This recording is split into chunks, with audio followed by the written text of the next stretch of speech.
ಕನಕಪುರದ ಉತ್ಸವ ಕನಕೋತ್ಸವ ಇದು ಎಲ್ಲ ಗ್ರಾಮ ದೇವತೆಗಳು ಇಲ್ಲಿ ಮೆರವಣಿಗೆ.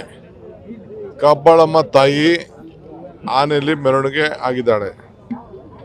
ಎಲ್ಲ ಧರ್ಮ, ಎಲ್ಲ ಜಾತಿ, ಎಲ್ಲ ಸಂಸ್ಕೃತಿ, ಎಲ್ಲ ಜನಾಂಗ ಈ ಕಾರ್ಯಕ್ರಮದಲ್ಲಿ ಪಾಲ್ಗೊಂಡಿದ್ದೇವೆ. ನಾವು ಪ್ರತಿ ವರ್ಷನೂ ಬಹಳ ವಿಶೇಷವಾಗಿ ನಾವು ಮಾಡ್ತಾ ಇದ್ದೀವಿ.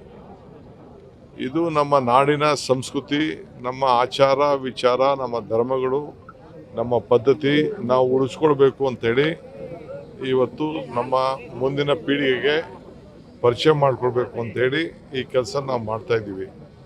ಈಗ ಪುಷ್ಪ ಪ್ರದರ್ಶನ ಇದೆ, ಮೀನೊಂದು ಎಕ್ಸಿಬಿಷನ್ ಕೂಡ ಇದೆ. ಸೊ ಇನ್ನು ಬೇರೆ ಬೇರೆ ಕಾರ್ಯಕ್ರಮಗಳೆಲ್ಲ ಕೂಡ ಈಗಾಗಲೇ ನಾನು ಹೇಳಿದ್ದೇನೆ. ನಮ್ಮ ಗ್ಯಾರಂಟಿ ಸಮಿತಿಯ ಎಲ್ಲ ಸದಸ್ಯರು ಕೂಡ ನಾನು ಆಹ್ವಾನಿಸಿದ್ದೇನೆ. ಅಸೆಂಬ್ಲಿ ನಡೀತಾ ಇದೆ.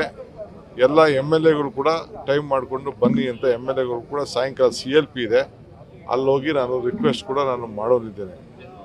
ಇದು ಏಕೆಂದರೆ ಅವರವರು ಕೂಡ ನಮ್ಮಲ್ಲಿರುವಂಥ ಅನೇಕ ಅನುಭವಗಳನ್ನು ಅವ್ರ ಹತ್ರ ಹಂಚ್ಕೊಳ್ಳಿಕ್ಕೆ, ಅವ್ರ ಕ್ಷೇತ್ರದಲ್ಲೂ ಕೂಡ ಎಲ್ಲ ಜನರಿಗೆ ಕೂಡ ಒಳ್ಳೆಯದಾಗಲಿ ಅಂಥೇಳಿ ಮಾರ್ಗದರ್ಶನವನ್ನು ಕೊಡಲಿಕ್ಕೆ ನಾನು ಪ್ರಯತ್ನ ಮಾಡ್ತಾ ಇದ್ದೀನಿ. ಇದು ಕನಕಪುರದ ಉತ್ಸವ ಕನಕೋತ್ಸವ.